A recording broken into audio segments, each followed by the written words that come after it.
Hello, and welcome to the Patriot Movement for Liberty presents the Electoral College. The Electoral College has been a hot topic of discussion as the country has moved into the general election cycle to choose who will be our next president, either Donald Trump or Hillary Clinton. The Electoral College is a principle of the Constitution that most of us have heard of, particularly if you follow the 2004 presidential election between George W. Bush and Al Gore.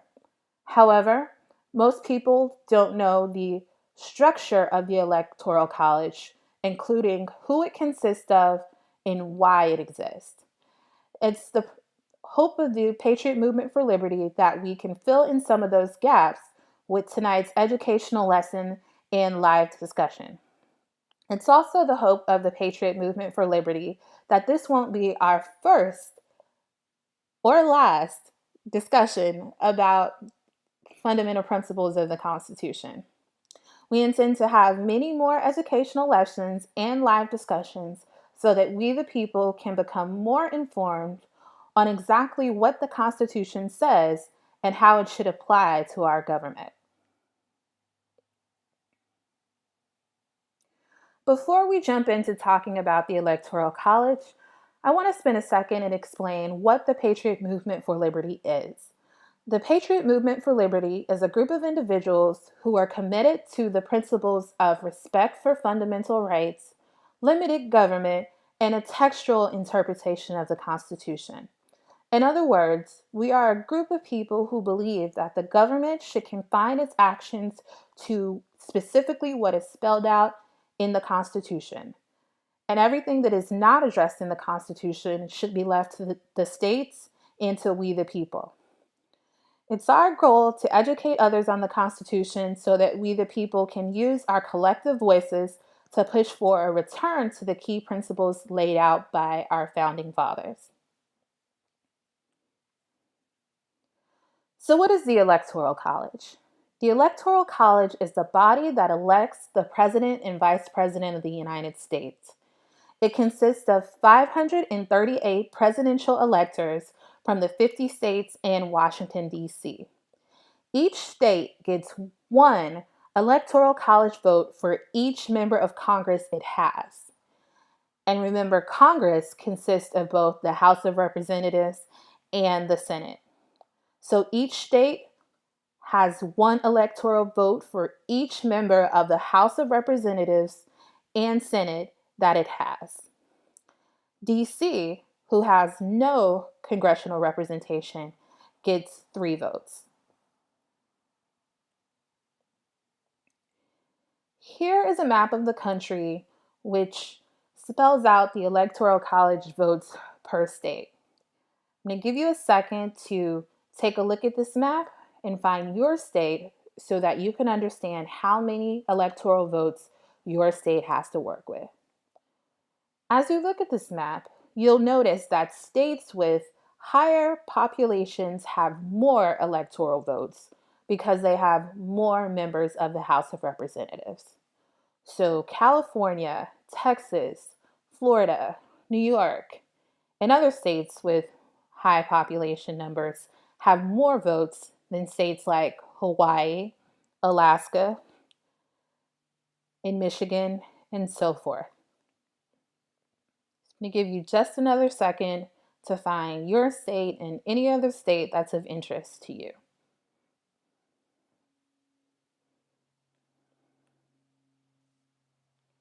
Who are the presidential electors? Presidential electors are selected on a state-by-state basis as determined by the laws of each state. In each state, that state's political party submits a list of potential electors. So the Democratic Party in each state submits a list of electors, and the Republican Party submits a list of electors for each state. The potential electors become actual electors if their party's candidates wins the popular vote in their state. So for example, throughout the rest of the presentation, we will use the state of Texas. In Texas, if the Republican Party's candidate wins the popular vote, then the Republican Party's list of electors become the actual electors for the state of Texas. The Democratic Party list of electors becomes null and void. This is what we like to refer to as a winner takes all system. But there's an exception. There's almost always an exception. And this is the exception that we're going to refer to as the Maine and Nebraska exception. In Maine and Nebraska, there is no winner takes all system. Both states abide by what's called the congressional districting method. Since electors are awarded to each state based on the number of House seats plus the number of Senate seats, which is always 2, the congressional districting method allocates 1 electoral vote to each congressional district. So the candidate that wins each congressional district within a state gets that congressional district's vote. Since the number of electors are assigned based on the House, and the House has 1 member per congressional district, there will always be 2 electoral votes for each state left over. In Maine and Nebraska, designate those 2 electoral votes, which they get for the 2 members of the Senate that they have, to the 1 candidate who wins the popular vote of the entire state. So each congressional district has an electoral vote, which they give to the candidate that wins their district. And then the candidate who wins the popular vote over the entire state gets 2 extra electoral votes. Now, common question is, who are the electors exactly? Some people think, oh, maybe they're rich people, maybe they're politicians, maybe they're people that are well connected. And the truth is that many electors are regular people like you or I. They have regular jobs. They just have a particular interest in politics. The state guidelines vary as to what a person needs to do to be eligible to be an elector, but most of the states use similar guidelines. So if we look at this state law in Texas, which lays out what the eligibility requirements are to become an elector, to become a presidential elector, the person must be nominated by a political party's electoral candidate in accordance with the party rules, or named as an elector candidate by an independent or a write-in candidate for president. So in addition to the political parties, both independent candidates get to submit a list of potential electors, and write-in candidates get to submit a list of potential electors.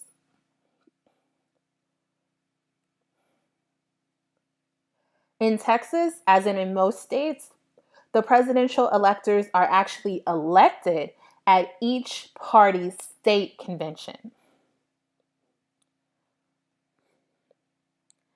And the specific requirements to be a presidential elector in Texas are set out by Texas state law. So to be a presidential elector in the state of Texas, you must be qualified as a voter in the state of Texas, not hold the office of United States Senator, United States Representative, or any other federal office of profit or trust. And you must also be affiliated with the political party that nominates you. In addition to Texas state law, the Constitution also has additional requirements for someone to become a presidential elector. Article 2, Section 1, Clause 2 states, no senator or representative or person holding an office of trust or profit under the United States shall be appointed as an elector. And if you remember, this language is very similar to the language found in Texas state law. The phrase holding an office of trust or profit is a very important phrase here and is subject to interpretation. That phrase also has not been tested by the Supreme Court, so we don't know specifically what holding an office of trust or profit actually means under the Constitution. However, just to provide you with some guidance, I did want to explain what the Republican National Committee believes that the phrase office of profit or trust actually means. So the RNC Office of Legal Counsel has adopted a very conservative interpretation of the profit or trust phrase and believes that individuals who fall into one of the following groups would either be disqualified from being an elector or would be subject to legal challenge. Those groups are federal elected office holders, federal employees, federal government contractors, active duty military, U.S. military reserves, the National Guard, or federal board or federal commission members, whether they're paid or they're volunteers. Essentially, this group contains people who have somewhat of an employment relationship with the federal government. And if one thinks about it, if you're employed by the federal government, you may have some additional bias or some additional thoughts or things that pull you into different directions when you're deciding how to vote as an elector.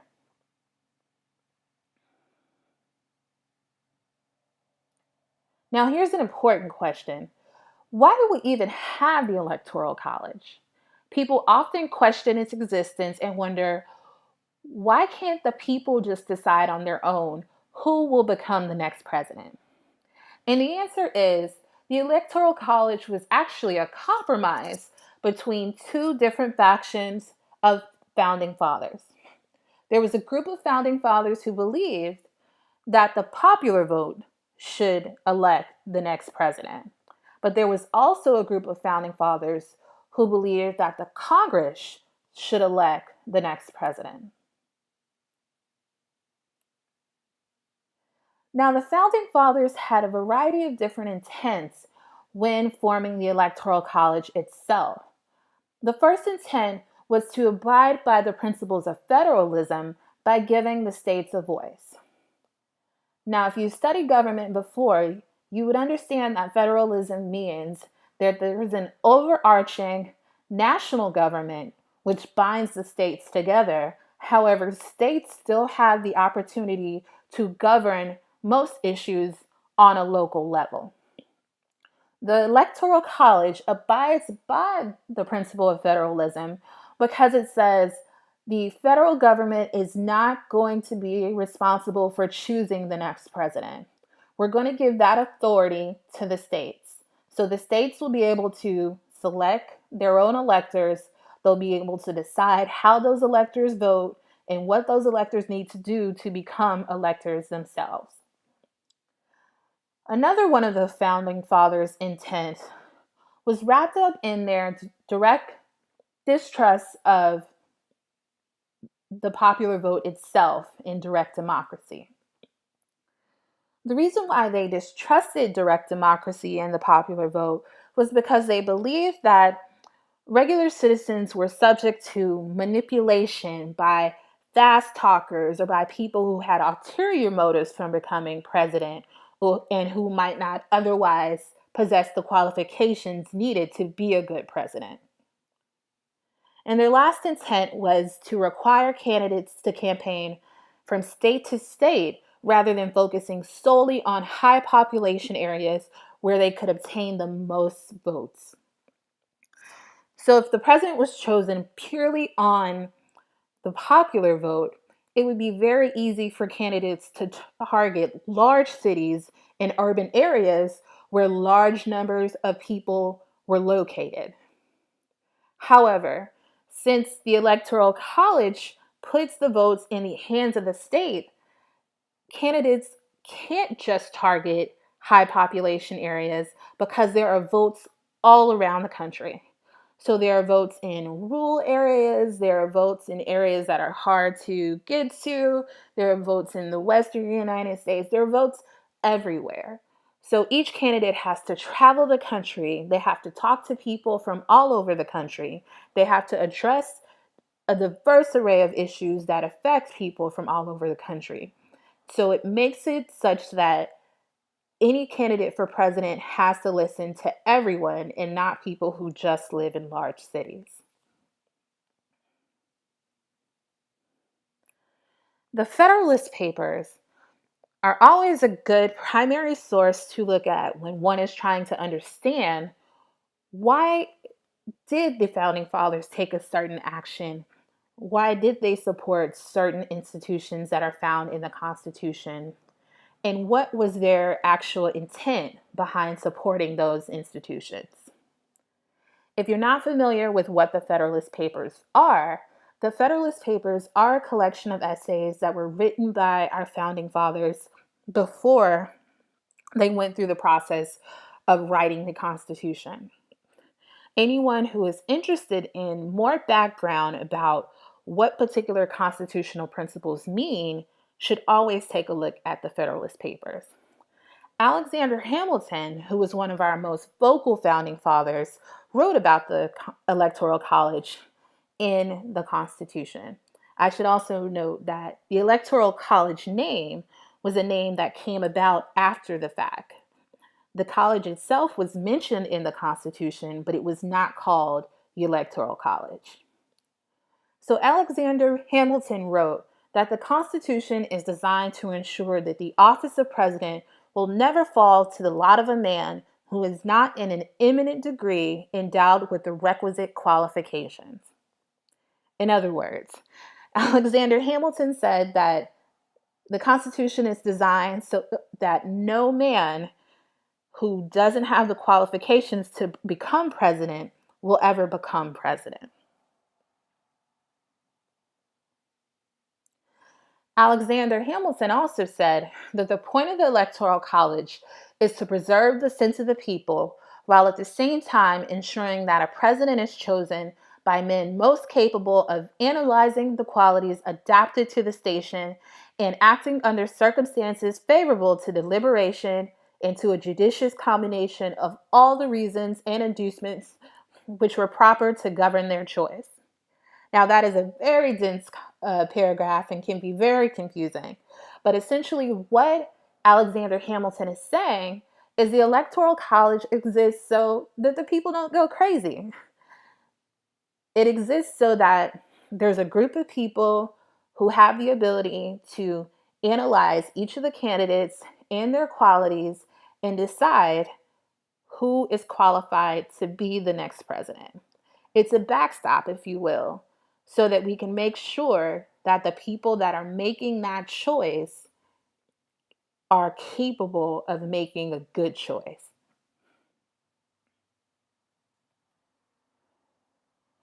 Now, another question that comes up from some people is the Electoral College constitutional? And if you've been listening at all during this presentation, you know that the answer is yes. The Electoral College is constitutional. Article 2, Section 1 contains the language that sets out the Electoral College. The most important of which is the following. Each state shall appoint, in a manner as the legislature therefore may direct, a number of electors equal to the whole number of senators and representatives to which the state may be entitled in Congress, but no senator or representative or person holding, here's that phrase again, office of trust or profit under the United States shall be appointed an elector.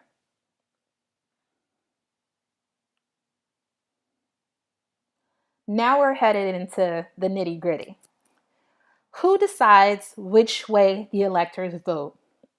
There is no federal law that requires electors to vote as they have been pledged. Remember, we said that the Electoral College tried to abide by the principles of federalism by putting all of that control in the hands of the state. There are 29 states, and the District of Columbia that have legal control over how their electors vote in the Electoral College. This means that their electors are bound by either state law or by a state or party pledge to cast their vote for the candidate that wins the statewide popular vote. The other 21 states have no legal control over their electors.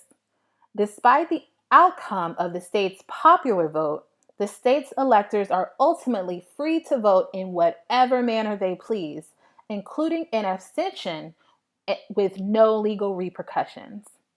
And an abstention means they may decide not to vote at all.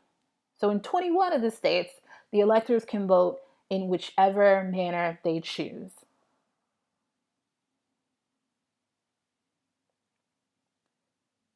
So here's a list of the 29 states which the electors are bound by law. I'll give you a second to take a look at this list.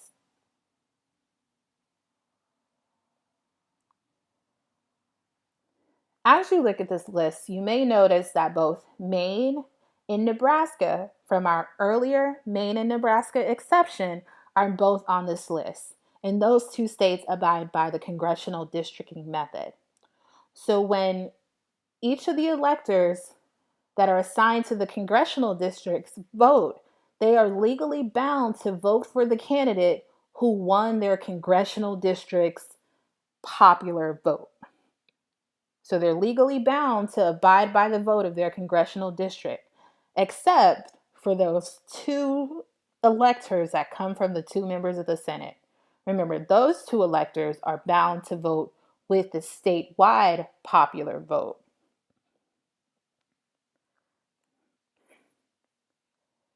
Now, here's a list of the other 21 states where the electors are not bound to vote with a certain way. I'll give you a second to look at this list as well. As you look at the list, you'll notice that Texas, who we used as an earlier example, is on this list. So in our earlier example, where the Republican candidate for president won the popular vote in Texas and got to make all of its potential electors the electors for the state of Texas, those electors, even though they came from the Republican Party, can vote in whatever way they choose. There is no law that prevents them or that sets out the way that they must vote. Now, here's the logical next question. What happens if the electors vote or violate the law and vote how they choose? The 29 states and the District of Columbia that require electors to vote a certain way may issue a small variety of rarely enforced punishments, including fines and misdemeanors, which means essentially there's a slap on the wrist if you don't vote the way that the law tells you to. There's no significant jail time or anything like that. Now, you may always also ask, have any electors actually violated the state law and voted how they wish? And the answer is yes. And they're often called the faithless electors. Since the founding of the Electoral College, there has been 157 faithless electors. 71 of those votes were changed because the original candidate died before the day on which the Electoral College cast its votes.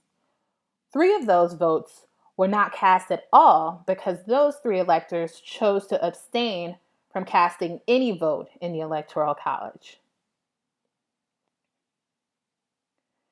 The other 82 electoral votes were changed on the personal initiative of the elector. So those 82 people said, I want to vote another way, so I'm going to vote that way. As of the 2004 election, no elector has changed the outcome of an election by voting against his or her party's designated candidate. And if we look after the Bush and Gore election, we know that since then, no elector has ever changed the result of an election as well.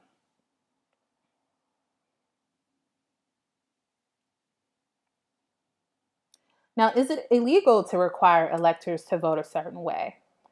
The answer is no. In Ray v. Blair, the Supreme Court of the United States held that states can empower political parties to require their electors to vote in a certain way. So the Supreme Court has said, no, it's not unconstitutional for a state to require or to allow political parties to require their electors to vote in a certain way. So again, there's that federalism where the federal government is saying, no, the Electoral College process can be decided purely by the states. Now, do you want to know more? Of course you do. We would love for you to join us at the conclusion of this presentation on the PM4L educational channel on Zello for a live discussion as soon as this ends. You can download Zello from the iTunes App Store or from the Google Play Store. All you have to do is download the app, create a profile, add PM4L educational channel as a channel under your account, and you will find us. We will be right there, already into our live discussion. So we definitely hope you'll join us as soon as this presentation ends.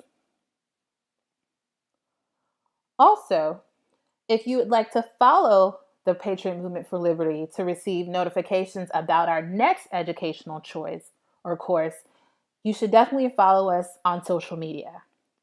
While you're here, go ahead and subscribe to this channel, the Patriot Movement for Liberty Education channel, and turn on notifications so that you will receive notifications every time we upload a new video.